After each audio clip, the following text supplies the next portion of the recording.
Hello friends, welcome all. I'm back with a new interesting topic. Today's topic is such कि सबकी बहुत जिज्ञासा है, बहुत इसके पीछे लोग रिसर्च भी कर रहे हैं, ढूंढ रहे हैं, पढ़ रहे हैं. But being an expert from the Ayush field, let me get some facts to you today. The topic is नाभि पूरण चिकित्सा. Oil filling in the belly button. नाभि में तेल डालना बहुत रहस्यमय टॉपिक है. दादी माँ के टाइम से चलता है कि नाभि में ये डालो तो ये फायदे होते हैं, ये गुण है, ये दवाई से ये फायदे होते हैं. ये एग्जैक्टली ये नाभि पूरक चिकित्सा है क्या? नाभि में दवाई या कुछ तेल या घी डालने से कोई फायदा भी होता है क्या ये चीज? Let us understand this concept. पहली बात तो हम ये समझे कि हमारा जो बॉडी का एनाटॉमी है, और being Ayurveda practitioner, Ayush practitioner, हम योगा फॉलो करते हैं. योग में आपके चक्रास रहते हैं बॉडी में. तो चक्रास में आपका यहाँ पे बेली बटन के पास, नाभि के पास मणिपुर चक्र जो सोलार प्लेक्सस है, और स्वादिष्टान चक्र सेक्रल प्लेक्सस, इन दोनों के बीच में स्थित पोजीशन है आपके नाभि की, बेली बटन की, अम्बिलिकस की. तो यहाँ से जब आप कोई दवाई या तेल डालते हो तो वो ये आपके चक्रास को एक्टिवेट करता है, चक्रास के ऊपर काम करता है. आयुर्वेदिक एनाटॉमी के हिसाब से, आयुर्वेदिक शारीरिक क्रिया, आपकी नाभि से 72,000 नाड़ियों का उद्गम होता है, नर्व्स का, एंड 24 मेन वेसल्स, धमनियों का उद्गम होता है, जहां से 10 ऊपर जाती है, 10 नीचे, एंड 4 तिर्यक क्रॉस. ये सब बताया गया है एनाटॉमिकली आयुर्वेदिक शारीरिक क्रिया में. एंड अगर एनाटॉमी के हिसाब से भी देखें तो umbilicus is the port of the body, जहां से एक फीटस, एक बच्चा गर्भाशय में सारे पोषण पाता है फ्रॉम द मदर, अपनी मां से. उसका न्यूट्रिशन, ऑक्सीजन या बच्चे के वेस्ट प्रोडक्ट्स, उनका जो भी आना जाना है वो होता है नाभि से. तो ये एक पोर्ट है, एक जगह है आपके शरीर में जहां से चीजों का आवागमन, लेन देन होता है फीटल लाइफ में. आफ्टर डिलीवरी बच्चा खुद से खाता है, खुद से श्वास लेता है, और अपने टॉयलेट बाथरूम की जगह यूज करता है.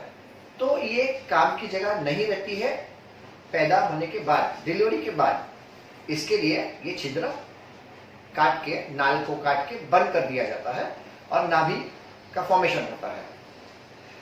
पर यहाँ पे जन्म से एक पतली झिल्ली रहती है और एक पोर्ट रहता है, एक एंट्री पॉइंट रहती है, जहां से पूरे शरीर में कनेक्शन रहता है, जहां सब न्यूट्रिशन सब शरीर में जा सकते हैं. उसकी एक एंट्री पोर्ट यहाँ पे वेस्टिजियल फॉर्म में, नॉन यूजफुल फॉर्म में एक पोर्ट बचा रहता है, एक बंद दरवाजा. तो कुछ अवस्थाओं में, कुछ बीमारियों में हम जब इस पोर्ट का अवस्था का इस्तेमाल कर सकते हैं टू क्योर सर्टेन कंडीशंस. पर फिर कई लोगों को ये तो नेट के ऊपर इंफॉर्मेशन मिल जाती है कि ये दवाई डालनी, ये तेल डालना, तेल डालने से अच्छा होता है, घी डालने से नाभि में फायदा होता है, दादी माँ का नुस्खा, बच्चों को गैस ब्लोटिंग हो रहा है, हींग लगा लो, ऐसा कुछ तो भी आपको मिल जाता है. पर एग्जैक्टली आज हम समझे कि ये होता कैसे है, what exactly how it works. ये रहस्यमय चीज है क्या? इसी प्लेटफॉर्म पे, यूट्यूब के प्लेटफॉर्म पे भी कई इंडिकेशन मिल जाएंगे कि ये डालो, ये डालो, ये डालो. पर साइंटिफिकली क्या डालना है वो मैं आपसे शेयर करूंगा वेरी सून. बट ये वर्क कैसे, काम कैसे करता है, अगर ये कंसेप्ट आपको समझ में आ जाए तो then you will be very confident कि ओके फाइन, डॉक्टर ने जैसे एडवाइस किया है, हमारे आयुष डॉक्टर ने एडवाइस किया है, हम ये डालेंगे, ये डालेंगे, और आपको एक बार मालूम है कि ये चीज मुझे ऐसे फायदा करने वाली है, तो उसका और निखार अच्छे से आएगा. सो हमारा जो स्किन है, जो ऊपर वाले की देन है, वो बहुत ही प्रोटेक्टिव लेयर है अपना. It's a connective tissue and completely protects the body from entry from anything. पर हमने देखा है कि कभी भी कोई मोच, मचक या स्प्रे आ जाता है तो हम वहां पे उसके ऊपर तेल लगाते हैं, या कोई जेल बेस, या तो क्रीम, या तो स्प्रे लगाते हैं, तो हमारा दर्द, मोच, मचक ठीक हो जाती है. ये कैसे होता है? जरा स्किन के हिसाब से हम समझे कि स्किन का एनाटॉमी कैसा है, स्किन में ऐसा कैसे हो सकता है. जब पानी आप कितना भी डालो चमड़ी पे, स्किन पे कितना भी पानी डालो, तो कुछ भी अंदर जा नहीं सकता है. पर जब आप कुछ ऑयल, घी, स्प्रे, ऐसी कोई एरोजोल वाली चीज डालते हो तो कुछ हद तक स्किन में अब्जॉर्ब होता है। कैसे? क्योंकि आपकी जो स्किन है वहाँ पे स्वेट ग्लैंड्स होते हैं जहाँ से पसीना निकलता है, सिबेशियस ग्लैंड्स होता है जहाँ से स्किन के ऊपर एक लस्टर टेक्सचर बना रहता है। तो कोई भी चीज़ वन वे ट्रैफिक नहीं हो सकता है। अगर पसीना बाहर आ सकता है, सिबेशियस ग्लैंड्स में से स्किन के ऊपर एक ऑयलीनेस आ सकती है, स्किन के बालों को एक टेक्सचर मिल सकता है, तो वहाँ पे आने अंदर जाने का भी एक रास्ता है। और जब हम बात करते हैं नाभि की, जो पोर्ट है वहाँ पे तो क्लियर कट 72,000 नाड़ियों का समान उद्गम है, 24 धमनियां है एंड बहुत सारे नर्व फाइबर्स है attach and anatomically it is a port जहाँ से एक फीटस का, एक गर्भाशय का पूरा न्यूट्रिशन पोषण होता है। तो ऐसी जगह पे, ऐसी झिल्ली में जब हम कोई दवाई या कोई तेल का इस्तेमाल करते हैं तो वो अच्छे से अब्जॉर्ब होता है, वो अंदर पचता है और पूरे शरीर में डिजायर्ड रिजल्ट दे सकता है। आगे चल के हम इसके ऊपर और डिटेल्स देंगे, पर ये नाभि चिकित्सा किसको करनी है, किसे नहीं करनी है और क्या करना है। Let me take you through it. Come friends, हम YouTube, Facebook, WhatsApp उसमें कई जानकारियां देखते हैं, कई चीजें देखते हैं, घरगुती उपचार, आयुर्वेदिक नुस्खे और कई सारी चीजें देख के वो सब चीज करना शुरू कर देते हैं। बट आई वुड एडवाइस कि इसके कोई साइड इफेक्ट्स भी हो जाते हैं कभी कभी।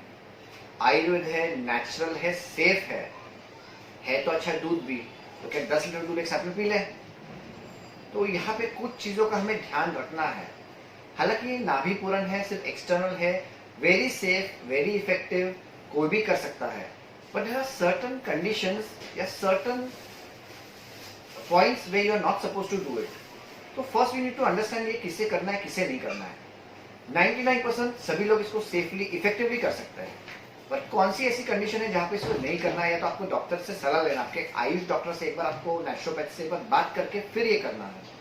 अगर आपको अम्बिलिकल हर्निया है, अगर आपको ऊजिंग अम्बिलिकस है जहाँ पे कंटिन्यूस पस या कोई स्राव या ब्लीड कंटिन्यूस नाभि से आ रहा है, हर्निया है, अम्बिलिकल हर्निया, अगर ऐसी कोई कंडीशन है तो you have to be a little cautious. You have to find the root of infection, ये किस कारण से है, sort it out, then you can do this treatment. Also कोई इन्फेक्शन है तभी भी आपको ये चीज नहीं करनी चाहिए, क्योंकि आप नाभि में कुछ डाल रहे हैं जो एक बंद जगह है। उस बंद जगह में कोई दवाई या तेल कुछ समय तक रहेगा तो it can create a complication. So infection में नहीं करना है। हालांकि फंगल इन्फेक्शन पूरे बॉडी में, या तो नाभि में भी फंगल इन्फेक्शन है, तो नीम तेल जैसी चीज जो मैं आपके साथ नेक्स्ट वीडियो में शेयर करूंगा, कौन से अवस्था में क्या करना है मेडिकली, तो वो चीज आप डाल सकते हैं, but with guidance and supervision of your Ayush doctor. So now let's start कि अभी जिसे ये करना है, who is able to do it, 99% सब लोग कर सकते हैं, बट करने से पहले उसका देख दिखाओ, रख रखाव भी तो करना है। तो नाभि पूरण के लिए mostly advisable suitable time is रात को आप ये करके सो जाइए। ये रात को मोस्टली आप स्ट्रेट सो जाएंगे, आपकी मूवमेंट्स एक्टिविटी नहीं है, तो जो भी दवाई आपने आपके नाभि में डाली है वो मैक्सिमम वहां पे अब्जॉर्ब होगी, स्टेडी रहेगी, स्टिल रहेगी। सुबह में उसको वॉश करना है, साफ करना है, क्लीन करना है। तो नॉर्मल जो आप सोप एंड वाटर से स्नान करते हैं वैसे ही आपको स्नान ले लेना है। स्नान करने के बाद आपको आपकी नाभि को भी साफ करना है, और उसके लिए you can use something like this, earbuds. कान साफ करने के जो रुई के बड्स आते हैं, उससे आप आपकी नाभि को हल्के से साफ कर सकते हैं, एक बार या 2 बार। तो इससे नाभि के अंदर जो भी कचरा, मल, खराबी या तो फिर रहा हुआ तेल या दवाई का अंश है वो क्लीन हो जाएगा, साफ हो जाएगा, ताकि नेक्स्ट डे आप नया दवाई, नया तेल अच्छे से डाल सके और फ्रेश दवाई का फ्रेश अब्जॉर्प्शन हो सके। नाभि पूरण के लिए आपको जो भी दवाई सजेस्ट की जाएगी बाय योर आयुष डॉक्टर, वो आप ऐसे एक ड्रॉपर बॉटल में रख सकते हैं, तो इट बिकम्स यूजर फ्रेंडली। आप आपके सिरहाने, बेड के पास ये रख सकते हैं, where you can use it very comfortably with a dropper bottle. And one more thing, if possible, नाभि पूरण का मैक्सिमम बेनिफिट लेने के लिए जो भी दवाई या तेल एडवाइस किया जाए उसे आप लूक वार्म करेंगे तो उसका अब्जॉर्प्शन और अच्छे से होगा। Okay, and the most important thing, hygiene. आपको आपकी नाभि के आसपास अगर बाल है, हेयर ग्रोथ है, तो उसे ट्रिम करके रखना है। So no other bacterial infection या कोई इन्फेक्शन के ग्रोथ होने के चांसेस मिनिमाइज हो जाए. So in my next video, I will share you the detailed indications कब कहाँ कौन सा तेल एडवाइजेबल है मेडिकली. Thank you.